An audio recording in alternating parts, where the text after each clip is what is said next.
तो चलिए आज हम चार्ल्स डिकिंस के एक बहुत ही मशहूर नॉवल ओलिवर ट्विस्ट की कहानी को समझते हैं। ये कहानी है एक ऐसे लड़के की जिसे पैदा होते ही समाज ने ठुकरा दिया और उसे कुचलने की हर मुमकिन कोशिश की। पर सवाल ये है कि क्या वो सच में टूट गया? आइए इस पूरे सफर को करीब से देखते हैं। यही वो सवाल है जो इस पूरी कहानी की जड़ में है और यही हमें सीधे ओलिवर के संघर्ष और उसकी हिम्मत की दुनिया में ले जाता है। ओलिवर की कहानी में कई मोड़ आते हैं, कुछ अंधेरे और कुछ उम्मीद भरे। वर्कहाउस की उस निराशा से लेकर लंदन के गुनाहों की दुनिया तक और फिर एक नई जिंदगी की हल्की सी किरण तक, हम इन 6 पड़ावों में उसकी पूरी यात्रा को कवर करेंगे।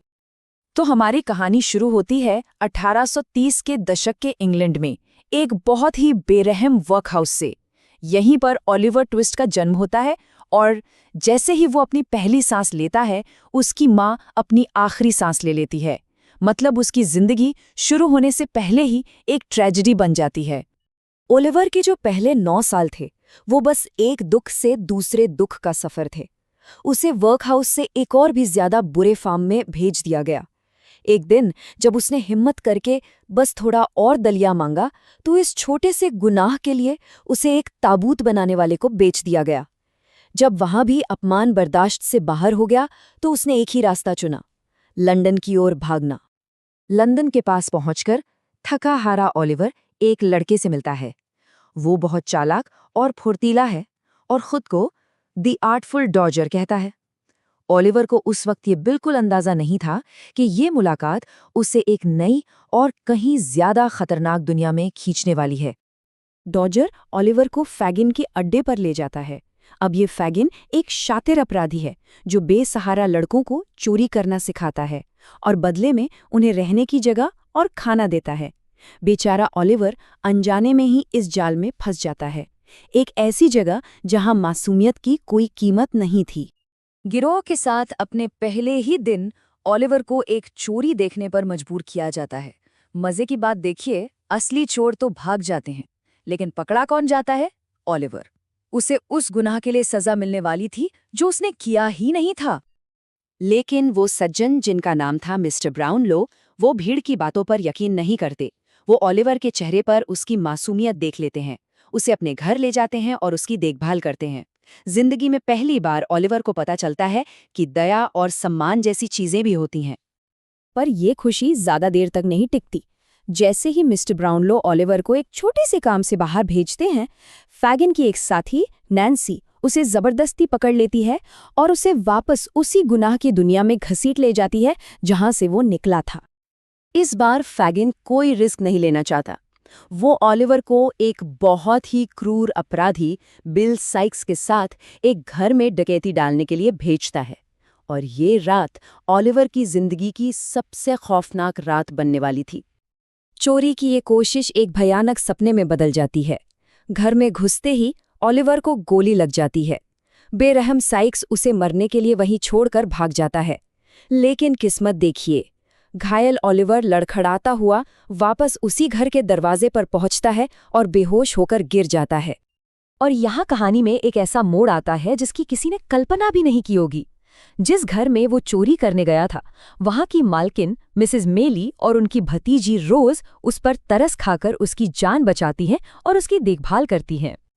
तो अब कहानी सिर्फ जिंदा रहने के संघर्ष से हटकर ओलिवर के अतीत के रहस्यों की ओर मुड़ती है।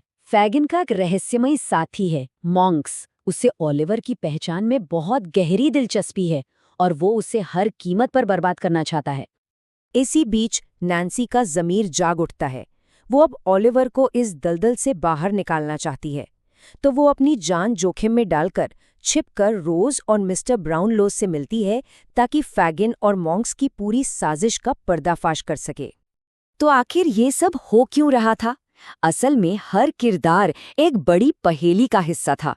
मॉन्क्स वो ओलिवर का सौतेला भाई था जो उसकी विरासत हड़पना चाहता था। मिस्टर ब्राउनलो वो ओलिवर के पिता के दोस्त थे जो सच की तह तक पहुंचना चाहते थे।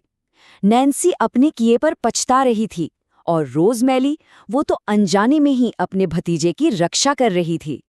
लेकिन नैन्सी की इस बहादुरी का अंत बहुत ही दर्दनाक होता है।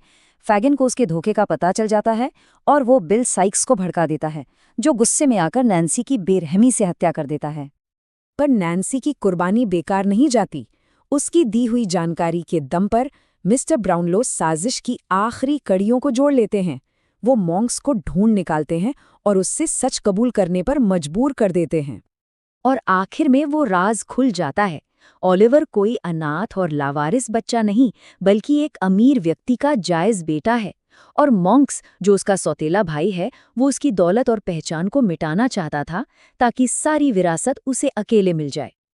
और कहानी के अंत में हर किसी को उसके कर्मों का फल मिलता है।